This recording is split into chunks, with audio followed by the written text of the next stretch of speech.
Bienvenue à tous. Ce mardi 3 mai 2022 marque la journée mondiale de la liberté de la presse. Le journalisme sous l'emprise du numérique est le thème retenu pour cette édition 2022.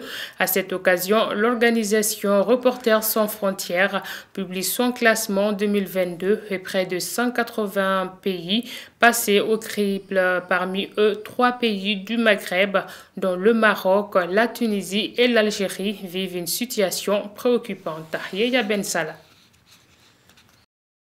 Proclamé le 3 mai 1993 par l'Assemblée générale des Nations Unies sur recommandation de l'UNESCO, la Journée internationale de la liberté de la presse ou encore le pluralisme de l'indépendance des médias est une journée qui vise à évaluer, défendre et rendre hommage aux journalistes qui ont perdu la vie dans l'exercice de leur métier, mais surtout de célébrer les principes sacro-saints de la liberté de la presse. Le thème mondial de cette année, le journalisme sous l'emprise du numérique. Dans un rapport rendu public par le Reporters sans frontières, l'on remarque l'impérieuse nécessité de faire bouger les choses en faveur des journalistes en Afrique. Selon le classement de l'organisation, 23 pays sur 48 apparaissent en rouge ou en noir sur la carte, ce qui signifie que la situation des journalistes y reste préoccupante.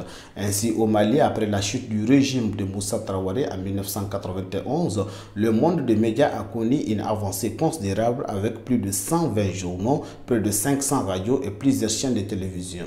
Mais toutefois, le rapport mentionne la précarité des journalistes et médias maliens ainsi qu'ils sont vulnérables aux influences et à la corruption.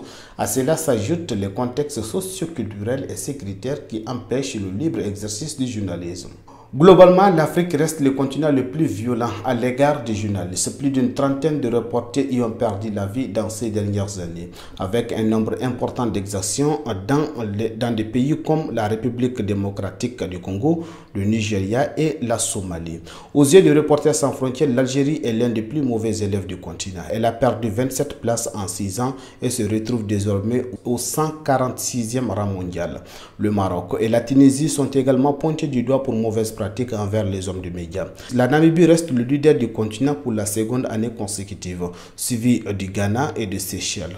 Le rapport félicite également le Burundi pour les progrès réalisés en matière de droits et de protection des journalistes et des médias. Sur le plan mondial, 73% des 180 pays évalués par le Reporters sans frontières se caractérisent par des situations très graves, problématiques concernant la liberté des journalistes à travailler heureusement, mais cependant 8 pays affichent une bonne situation. En tête, on retrouve la Norvège, le Danemark ou la Suède, tandis que l'Iran, l'Uruguay et la Corée du Nord ferment la marche. La Russie occupe la 155e place et la Chine à la 175e place. Cette année, la célébration de cette journée intervient dans un contexte difficile marqué par des conflits et de guerres, notamment celle qui oppose la Russie à l'Ukraine où déjà 7 journalistes sont tués. La journée internationale de la presse est une occasion aussi pour le système des Nations Unies, les pouvoirs publics et la société civile d'organiser des activités de sensibilisation et de mobiliser des ressources.